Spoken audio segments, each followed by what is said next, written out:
Qui n'a jamais souffert d'une relation amicale, sentimentale ou même familiale arrivée à un point de rupture? Une relation à laquelle on tenait ou on tient, qui contre toute attente, est arrivée à un point de non-retour. Bienvenue dans cette nouvelle vidéo dans laquelle j'avais l'élan de vous partager une prise de conscience que j'ai eue au sujet de nos relations interpersonnelles et qui ouvre la voie à une forme de guérison. Si vous ne me connaissez pas, je m'appelle Laura, je suis passionnée par l'humain, par l'exploration de la connaissance de soi et je partage sur cette chaîne les prises de conscience que j'ai et qui aident à avancer sur notre chemin de transformation intérieure. Si cela résonne en vous, n'hésitez pas à vous abonner, cela soutiendra la chaîne car elle en est qu'à ses débuts. Alors ce dont j'avais envie de vous parler aujourd'hui, c'est de toutes ces relations dans lesquelles on a souffert, dans lesquelles on souffre et dont finalement on ne sait pas comment en sortir.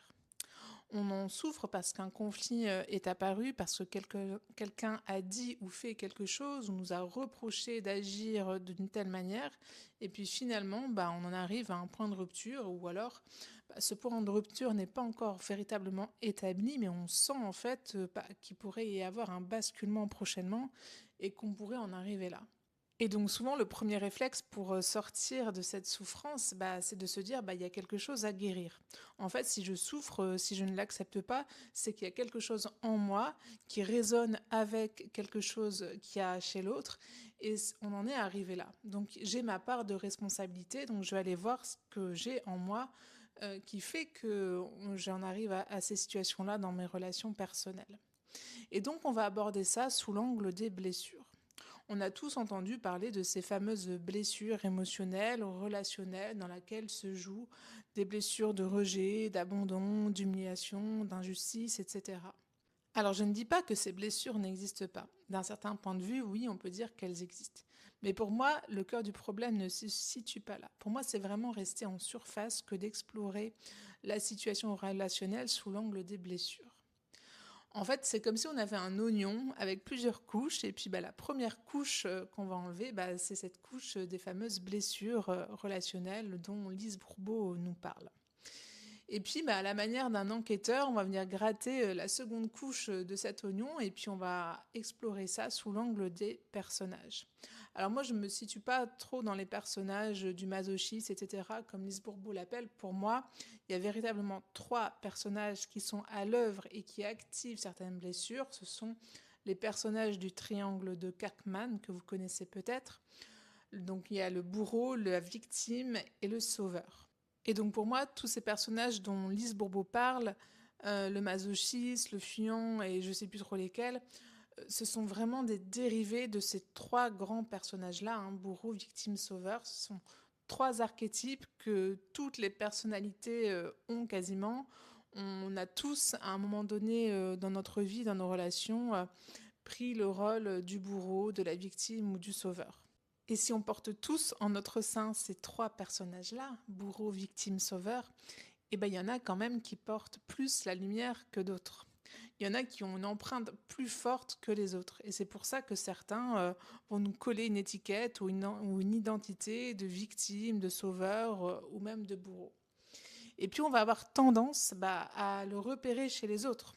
On va se dire, ah oui, mais un tel, je peux plus le supporter parce que c'est vraiment une victime. Ou bidule, je peux plus la supporter parce que elle a vraiment le syndrome du sauveur, c'est vraiment insupportable.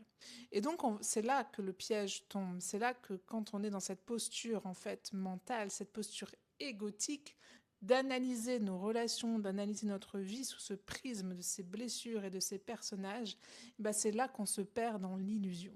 Et c'est là qu'on va totalement entrer dans l'illusion parce qu'en fait, on va confondre la personne et le personnage. C'est-à-dire qu'on va s'identifier soit au personnage et on va même identifier l'autre à son personnage ou l'un de ses personnages, ce qui est totalement différent. C'est-à-dire qu'en fait, on ne va plus voir l'autre pour ce qu'il est réellement, mais on va le voir uniquement sous le prisme de son personnage. D'ailleurs, en psychologie humaine, on parle de biais cognitif.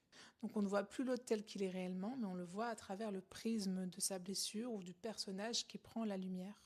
Et en fait, le problème avec ça, c'est qu'on va broder toute une histoire à ce sujet-là. On va avoir tendance à broder toute une histoire au sujet des personnages, des blessures, et puis on va se sentir vraiment agacé, frustré, et puis on va le penser très très fort, et puis on va le dire, on va le raconter à qui veut l'entendre, et puis finalement on va envoyer beaucoup d'énergie à l'autre en fait, et dans la relation qui se jouait avec lui, puis finalement ça arrive à un point de rupture. Et puis l'autre le ressent en fait, l'autre ressent cette forme d'énergie qui lui est envoyée. Et donc lui aussi aura sa propre histoire à raconter à ce sujet-là. Et puis finalement, on va justifier la séparation, la rupture, le conflit avec l'histoire qu'on se raconte. Et puis on va se rendre compte que l'histoire, elle se répète. On repère cette histoire-là aussi dans d'autres relations, avec des collègues, avec d'autres amis, avec un autre conjoint, une autre conjointe. Et puis là, on va se dire, en fait, il y a quelque chose que j'ai pas compris. Cette blessure, finalement, elle n'est pas guérie. Il y a peut-être quelque chose d'autre que je dois comprendre. Est-ce que ça vient pas de mon enfance? Et puis, oui, c'est ma mère. Je me suis jamais sentie aimée par ma mère. C'est mon père qui m'a abandonnée. Et donc, ça explique cette blessure de rejet, d'abandon, etc. Et puis là, en fait, on s'enferme totalement dans l'illusion, on s'enferme totalement dans la matrice. Et donc finalement, comment sortir de la matrice si finalement on prend toujours une posture que moi j'appelle une posture égotique, une posture mentale qui cherche à rationaliser, à intellectualiser, qui cherche à guérir, à solutionner un problème, si on est toujours dans cette posture-là. Et finalement, comment on sort de la matrice? Comment on sort de cette boucle infernale? Et tout simplement le jour où on lâche la résistance. Tout simplement le jour où on lâche, on cesse de résister et on s'en remet à plus grand que soi. C'est le jour où en fait on arrête de chercher à solutionner, on arrête cette enquête qui consiste à vouloir guérir des blessures qui d'un certain point de vue n'en sont pas. Je ne sais pas d'où vient cette grande croyance collective spirituelle qui est de croire qu'on vient ici sur Terre pour guérir des blessures d'âme. Parce que l'âme est totalement complète, l'âme n'a pas de blessure. En réalité, la seule chose qui est blessée ici, c'est la personnalité.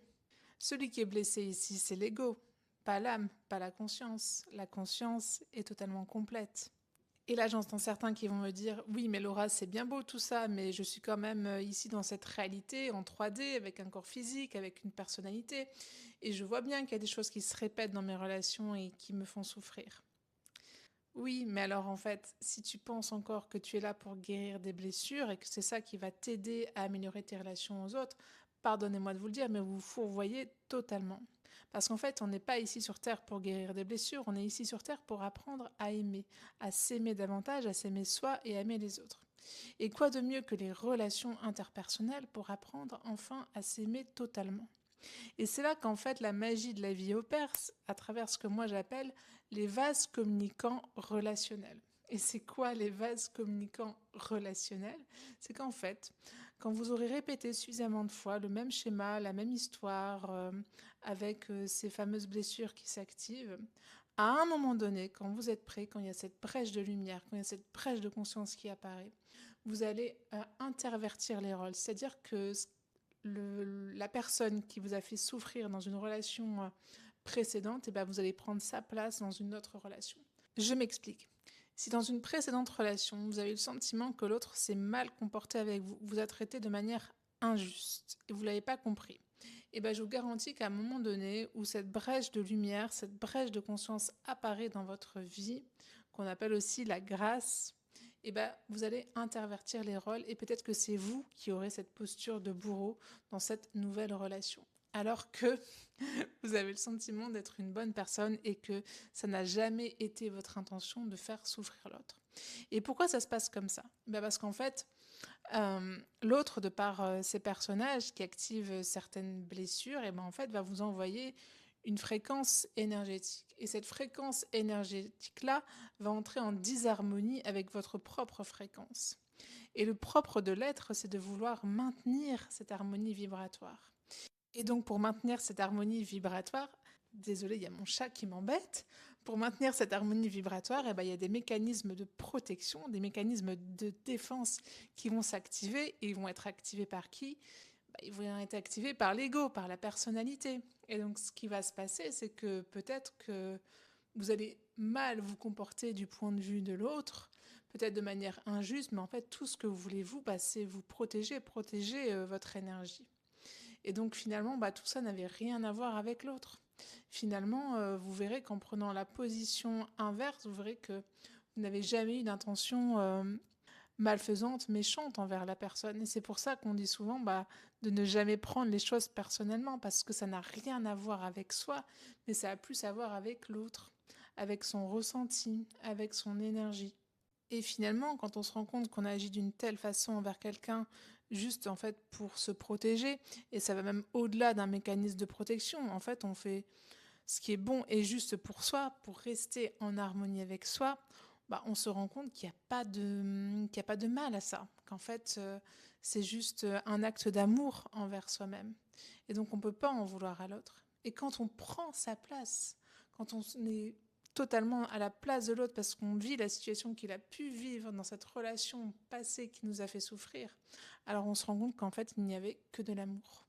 On se rend compte qu'il n'y avait que de l'amour parce qu'en fait l'autre a juste fait ce qui était bon et juste pour lui. Et quand la vie vous fait ce cadeau de jouer le rôle d'une personne, enfin qu'une personne a pu jouer dans le passé avec vous et vous en avez souffert, ça ouvre la voie à plus de compréhension. Et quand on ouvre la voie à plus de compréhension, en fait, on a plus de compassion envers l'autre et envers soi-même. Voilà le véritable cadeau de nos relations interpersonnelles. J'espère que vous aurez aimé cette vidéo, j'espère que vous aurez saisi le message. Si vous avez des questions, n'hésitez pas à les mettre en commentaire. Et puis je vous dis à très bientôt.